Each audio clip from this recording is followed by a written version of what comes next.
makes me want to have a bowl. And then we drive on from there, guys. In the next headline, it's a man who had 18 callers to his home for cocaine while the Gardaí were searching it. So the cops were raiding some individual's home looking for drugs, and there was people knocking at the door also looking for drugs. And this guy has avoided jail after that. So a man who had 18 callers to his home looking to buy cocaine while Gardaí were searching his house for drugs has received a fully suspended sentence. This is Robert Lawless, who's 42, and he was in the home he shared with his mother and brother when the Gardaí arrived with a warrant to search it.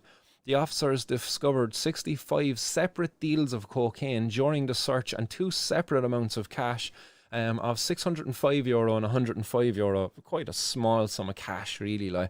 And the cops guaranteed they took it, and they were like, "Oh, that's drug dealing." But meanwhile, the €605, no, that's there for fucking the sun holiday we're going on next week or something, you know. My mammy is fully vaccinated. Robert is probably fully vaccinated as well. But the cops are going to be like, no, we're seizing that now, right? That's going into our kitty. We need a new gym there down in the guard station, so we have to make a bit of money for ourselves. But Lawless took responsibility for the drugs, and the court heard that the 18 people who called to the house while the Gardaí were there were looking to buy drugs. A month later, more drugs were found during a second raid of the house also. And it's given his address here, and it's saying that he pleaded guilty at the Dublin Circuit Criminal Court to possession of cocaine with an estimated street value of €1,440 at his home in January 15, 2020, and also pleading guilty to possession of cocaine worth €1,960 found. And the guy is after getting a sentence that was suspended in its entirety. What a joke of a system we have here in Ireland, really, it's great that this guy's not going to prison, but what's the point of having the law? And what kind of a message are we sending to the guys out there engaging in this behaviour in our society? It's like, go on ahead, lads, import in the cocaine, start selling it, get the young fellas to sell it for you there as well. It's no big deal, we'll give you a suspended sentence.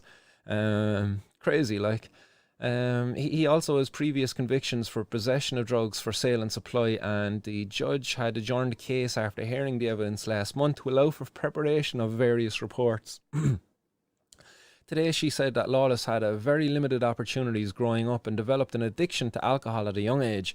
The judge said he subsequently developed a heroin addiction and he managed to overcome this. She said he does not appear that there was a drug debt in the background which was motivating his behaviour. She said it does appear that there was. Oh, it does, yeah. So it does appear that there was a drug debt in the background which was motivating his behaviour.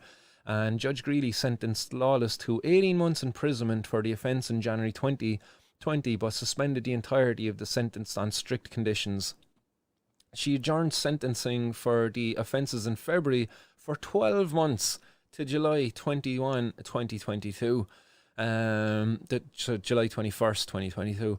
She ordered an updated probation report and said in the event of resounding report of engagement and him not coming to any adverse attention, she will consider adopting a similar approach. It's backwards, it really is. Sorry, yawning.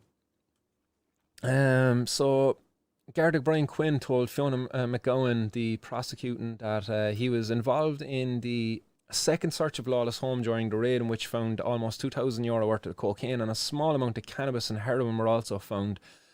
Thought the guy was after coming off the heroin, no? He said Lawless also had €530 on his person. As I heard, they find cannabis and heroin. In an earlier statement by the judge, she acknowledged the guy was after coming off of the heroin. Was that recently, since he actually had gotten caught with it, or was that beforehand? I'm not too sure, but he took responsibility for the drugs found in both searches, but claimed they were for his own personal use. Garda Quinn agreed with Keith Spencer, defending that Lawless was on bail for the first offence. Sorry guys, fucking yawns there building up. He was on bail for the first offence when the second raid was carried out in his home. He accepted he had a drug problem at the time, but since maintained on methadone and has not come to Garda attention again. Garda Quinn said Lawless looked better in court than he did at the time of his arrest. Mr. Spencer said his client did not find much gainful employment after drinking drugs took hold. He said his client is now drug-free for 17 months and counsel urged the court not to imprison his client Oh, sorry, guys. Saying that this was the first occasion in which he has meaningfully addressed his long-standing drug addiction. Hang on a second. The guy's on methadone. He's still got a drug addiction problem, does he not? Does he not? But it's okay. It's state-sponsored drugs, sure. No, that's okay. Look, you don't have a drug addiction problem anymore. You're medicating yourself now. It's interesting how we can change this around, like, you know, the views on this. Like, when you're using heroin, you're not medicating, but when you're on methadone, oh yeah, you're medicating. No, look, oh, you're treating your addiction. Look, you've it under control.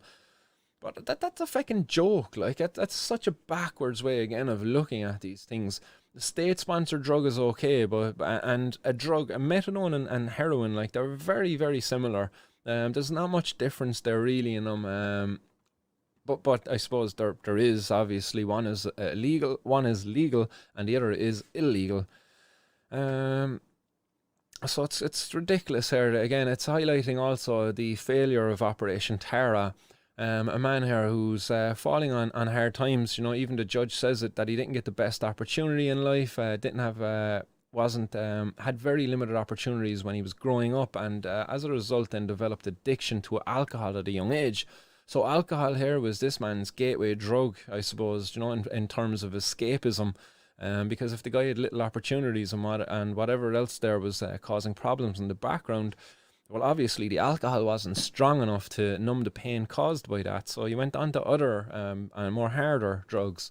Again, here we have a prime example of a person being criminalized for being sick, I suppose, really.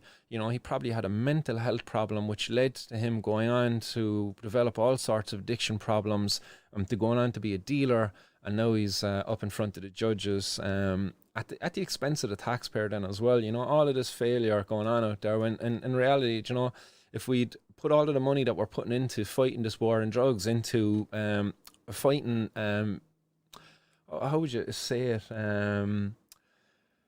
fighting impoverished, like, childhoods, like, yeah, but missed opportunities for kids, like, you know, to improve the opportunities there for them, you know, by giving more money to services that are employing people like Gardaí, who work with the youths. You know, all these youth counsellors, they do amazing work, and their services go incredibly underfunded.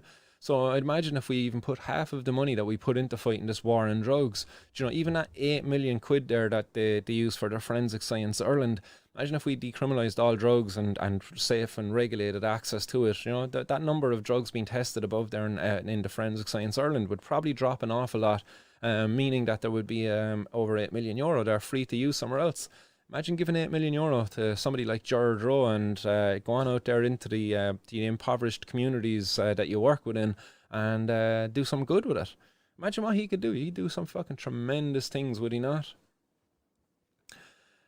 Yeah, Teresa saying there, kicking it down the road, love. We will probably be in a lockdown early next year, so delayed again. Anything they don't want to deal with when they kick it down the road. Yeah, that's very fucking true. You know, as I say, the alcohol thing, click of the finger. Oh yeah, we got that sorted there, boys. Go on out there now and enjoy your pints. You know, but meanwhile, for us drug users, it's like, nah.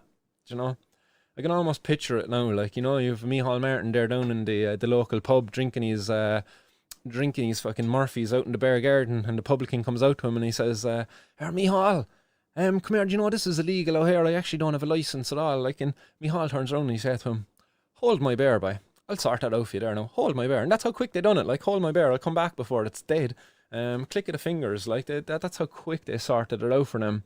But for meanwhile, Vera Toomey had to walk from Cork to Dublin, and even then that wasn't enough. Like, they still made her have to campaign more and more afterwards, like with the unfair treatment she received because her child needed access to medical cannabis. Backwards, like, really is so annoying. Like, it makes me want to have a bowl.